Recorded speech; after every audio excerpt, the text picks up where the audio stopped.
Doncs molt bé, ha acabat el partit, primer partit de la temporada, no s'ha guanyat, però bé, quina és la sensació després d'aquest partit? Bueno, a ver, la sensación que tenemos nosotros, la verdad que nos podemos ir con la cabeza bien alta, como nos ha dicho Simon, porque a pesar de la derrota se han visto cosas bastante interesantes y la verdad que hemos peleado muy de tú a tú contra a priori uno de los rivales más fuertes de la liga, que bueno, ya tienen como objetivo subir a Superliga 2, es el mismo que tenía el año pasado, y la verdad que si nos paramos a pensar se nos ha ido el partido y algunos sets por pequeños detalles, pero aún así yo creo que a pesar de la derrota nos podemos ir contentos.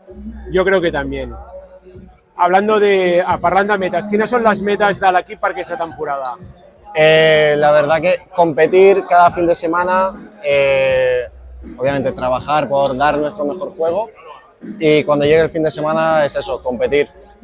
Todo lo que se pueda ganar, bienvenido sea, pero días como hoy sabremos que es probable que haya más de uno, pero al final es eso, competir y dar lo mejor de nosotros y obviamente creo que tenemos equipo suficiente como para estar de media tabla para arriba tranquilamente.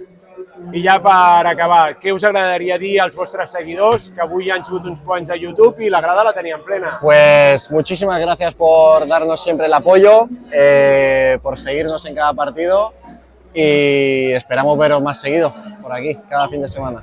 Doncs moltes gràcies, Mico, i ens veiem. Una abraçada. Muchas gracias, un abrazo.